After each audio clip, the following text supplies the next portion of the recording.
orang tua yang hari ini tidak punya kesanggupan lagi menghadapi anak. Banyak guru yang tidak punya kesanggupan untuk menghadapi murid-muridnya. Kenapa? Dia keras dikit, nanti dikriminalisasi. Program pendidikan di barak militer bagi anak yang terlibat geng motor, tawuran hingga mengarah ke tindak kriminal di Jawa Barat mulai diberlakukan besok. Sejumlah daerah di Jawa Barat siap menjalankan program yang digagas Gubernur Jawa Barat Deddy Mulyadi. Deddy mengklaim program ini didukung rakyat Jawa Barat. Dan tidak ada pelatihan militer. Jadi masuk barak militer bukan latihan perang-perangan, bukan. Membantu membangun kesehatan pikiran, kesehatan mental, dan kesehatan raga mereka agar mereka menjadi anak-anak yang bugar. Siapa sih yang paling mendukung terhadap kebijakan saya? Rakyat Jawa Barat. Siapa yang menentang? Para elit. Nah pertanyaannya, elit-elit ini ngurusin nggak anak-anak yang tawuran tiap hari? Kita kan sudah ada MOU dengan Mabes TNI Angkatan Darat. Kita juga kan memiliki kesamaan visi dan misi dengan Polda, dengan Kodam. Para bupati wali kota memiliki sinergi dengan Kapolres dan Dandim, dan batalion-batalion di setiap daerah. Nggak ada problem. Komisioner Komisi Perlindungan Anak Indonesia yang pernah melakukan hal serupa mengimbau Deddy Mulyadi perlu memperhatikan kesiapan keluarga saat anak dikembalikan usai mengikuti pendidikan karakter di barak militer. Selain itu, hak anak juga wajib dipenuhi. Ini harus dilihat lebih utuh ya problemnya, dan termasuk juga tadi keluarga harus disiapkan juga gitu ya. Jangan sampai katakan 6 bulan atau setahun dia direhab gitu ya, dilakukan berbagai macam pendekatan. Dan ini betul pernah dilakukan oleh KPAI beberapa tahun yang lalu ya, kerjasama dengan TNI juga gitu ya, terkait anak-anak yang memerlukan perlindungan khusus. Tapi di keluarga ini karena kita tidak siapkan, maka dia kembali pada lingkungan semula gitu. Salah satu prinsip pelindungan anak itu kan mendengarkan pendapat anak juga gitu ya, nggak boleh kita paksakan juga gitu ya terkait situasi yang dia alami gitu ya. Hal itu senada dengan kritik Wakil Ketua Komisi 10 DPR, lalu Hadrian Irvani. Lalu menjelaskan perlu dikoordinasikan dengan semua pihak dan kajian lebih dalam agar mereka yang selesai menjalani pendidikan di barak militer tidak kembali membuat masalah. Untuk berkoordinasi dengan Kementerian Pendidikan Dasar dan Menengah. Karena walaupun SMA merupakan binaan dari pemerintah provinsi, tapi kita jangan lupa BOS itu dianggarkan dari APBN. Kalau ternyata di Jawa Barat sudah tidak mampu memaksimalkan guru BK, guru BP sehingga kemudian membutuhkan tentara, membutuhkan TNI untuk melakukan itu, sah-sah saja. Selama semua harus melalui kajian, didiskusikan dengan baik agar nanti outputnya jelas. Jangan sampai nanti keluar dari barak 6 bulan kembali lagi seperti itu. Program pendidikan di barak militer akan dimulai besok 2 Mei 2025. Selain di Bandung, Purwakarta dan Cianjur menyatakan siap melaksanakan program ini. Tim Liputan, Kompas TV. Saudara, PMK Purwakarta mulai pendidikan di barak militer gelombang pertama hari ini. Selengkapnya kita akan bahas bersama Bupati Purwakarta, sudah ada Pak Saipul Bahri bin Zain, serta Ibu Mai Esti Wijayanti, anggota Komisi 10 DPR RI dari fraksi PD Perjuangan. Dan terima kasih sudah bergabung bersama kami Pak Bupati dan juga Bu Esti. Kalau saya bertanya dulu kepada Pak Bupati, ini hari ini sudah dimulai, setidaknya ada 39 anak yang bergabung. Anda sudah tadi menyebutkan kriterianya. Lalu bagaimana respon dari anak-anak ini di hari pertama? Ya, hari pertama responnya mereka mengikuti apa yang sudah ditentukan. Tes kesehatan, terus sama-sama diantar oleh orang tuanya ke barak militer Resimen Armed 1 Setirayuda. Dan mereka sekarang ini udah mulai menjalani aktivitas pembinaan, salat, baris, olahraga, setelah tadi tes kesehatan. Ini dari 39 anak yang bergabung ini kriterianya masuk yang mana saja nih? Apakah tawuran, minuman keras, narkoba seperti yang Anda sebutkan sebelumnya?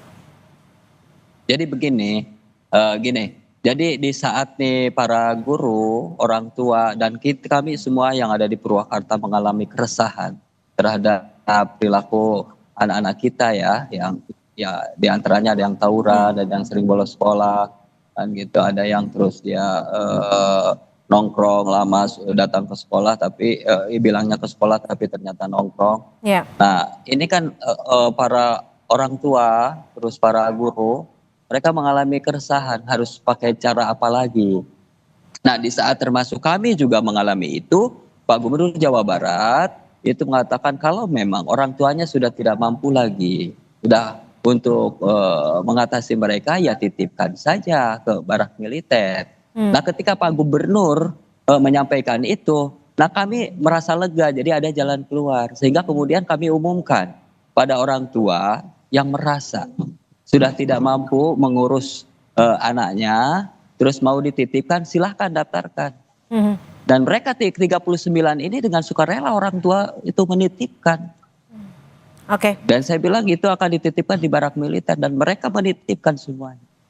Oke, saya ke Bu Mai dari Komisi 10 DPR RI. Bu Mai, ini soal pendidikan anak yang akan dilangsungkan atau sudah mulai berlangsung di barak militer ini, apakah sudah pernah dibahas di Komisi 10? Ya, terkait dengan ide dan gagasan Pak Gubernur Jawa Barat ini sama sekali memang belum kita bahas di Komisi 10 karena ide ini kan baru saja disampaikan dan kami belum melakukan pemanggilan ataupun undangan kepada yang terhormat Bapak Deddy Mulyadi maupun belum ada pembahasan dengan Dikdasmen. Tetapi pada prinsipnya saya jujur Pak Widadi sebagai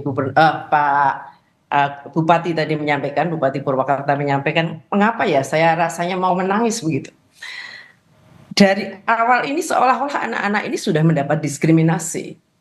Dia mempunyai hak-hak yang harus kita berikan kepada mereka. Dia juga dilindungi dengan hak-hak perlindungan anak. Sehingga ide ini saya sangat berharap sebenarnya tunda dulu. Lakukan pengkajian secara mendalam. Baru kemudian dieksekusi kalau memang secara kajian itu memungkinkan dan tidak akan berpengaruh besar ke depan. Jadi mengapa saya mengatakan saya hampir menangis? Saya sering berhubungan, berkomunikasi dengan anak-anak yang mempunyai kebutuhan khusus di dalam hal ini karena masalah sosial. Lalu mereka juga ditangkap di kantor dibawa ke kantor polisi karena dia punya kegiatan klitih atau tawuran kalau di Jogja. Ataupun mereka-mereka yang dikategorikan anak-anak nakal.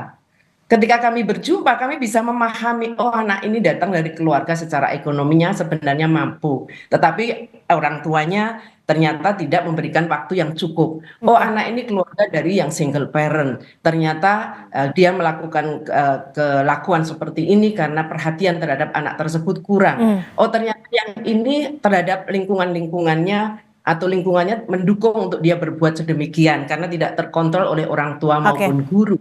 Iya, jadi artinya hal-hal seperti ini mestinya jangan terburu-buru. Ini soal anak. Kalau kita bicara soal anak, ini bicara soal masa depan bangsa ini.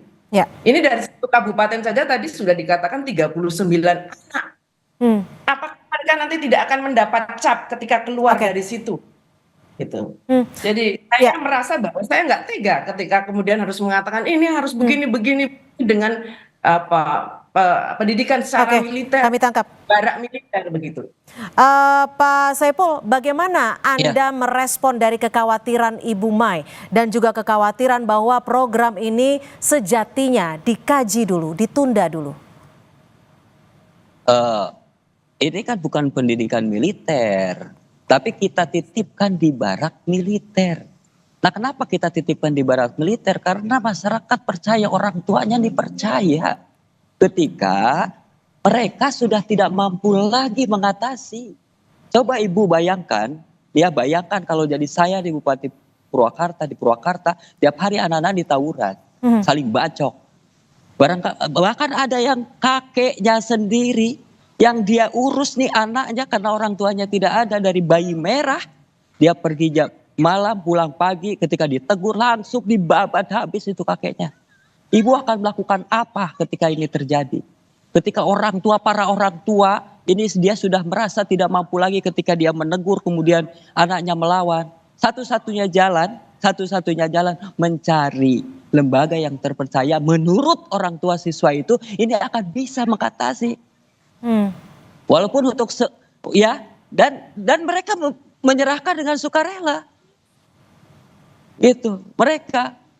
gitu. Dan mereka menitipkan, dan kami anggap ini untuk solusi persoalan ke depannya. Itu nanti mau dibahas seperti apa, paling tidak saat ini pemerintah kabupaten mendapatkan solusi, merasa lega Oke, bahwa besok tidak akan Bu- ada lagi tawuran, besok tidak ada lagi saling bacok, minimal mereka tingkat kedisiplinnya itu meningkat.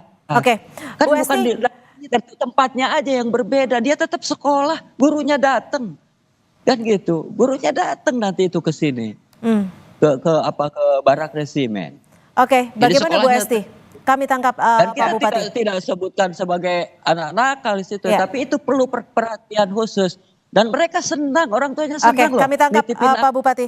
Bu Iya. Esti, bagaimana? Ini adalah dinilai sebagai salah satu solusi yang bisa dikatakan paling cepat, apalagi juga sudah disetujui oleh orang tua anak-anak ini. Ya, sekarang ini punten, Silakan, Bu maaf ya. Esti. Kalau ibu tadi sedih nangis, orang tua siswa ini sudah duluan nangis, Bu, dari pagi. Pak Dari Bupati, kemarin sudah Pak Bupati, duluan. izin. Iya, Ibu. Ya, ini Monggo. juga dulu seorang guru sebelum menjadi anggota DPRD ataupun DPR Ya. RI sekarang, saya sering berhadapan dengan persoalan seperti itu. Ya. Kemudian sekarang saya pun ketika menjadi anggota DPR RI, Bapak Ibu boleh cek. Saya juga cukup dekat dengan orang-orang atau kawan-kawan anak-anak yang mungkin dianggap nakal. Saya beberapa kali ke kantor polisi, beberapa kali harus menyapa mereka. Nah, pertanyaan saya, apakah orang tua paham akibat secara psikologis terhadap anak-anaknya yang dititipkan di dalam pendidikan yang berada di barak militer? Ya. Apapun. Tadi Bapak sampaikan ketika terjadi pembacokan pasti bukan di situ tempatnya. Kalau bicara pembacokan itu sudah ada undang-undang tersendiri. Membunuh, kemudian menyakiti, terluka, itu kan sudah ada undang-undang hukum yang bisa dilakukan, bukan di tempat itu. Artinya di tempat itu mungkin berkelahi yang tidak sampai kemudian membuat sakit, tidak sampai menghilangkan nyawa. Kemudian mungkin suka nongkrong tengah malam tidak belajar, atau mungkin juga melakukan pembulian terhadap teman-temannya. Sebentar, saya tahan dulu, Ibu Esti. Dari Kabupaten sendiri, singkat saja, apakah juga sudah berkolaborasi dengan psikolog anak, dan apakah orang tua ini sudah paham betul nanti program-programnya akan seperti apa, dan Kita goals datengin atau psikiater, evaluasinya Bu. akan seperti apa, goalsnya, tujuannya, Iya. hasil yang Kita diharapkan. datengin psikolog. Kita datengin. Mereka satu-satu di wawancara, terus satu-satu mereka ditanya, kan gitu. Ya. Nah, dan kenapa kami bahwa saat ini melaksanakan itu, karena ini adalah menjadi solusi untuk saat ini.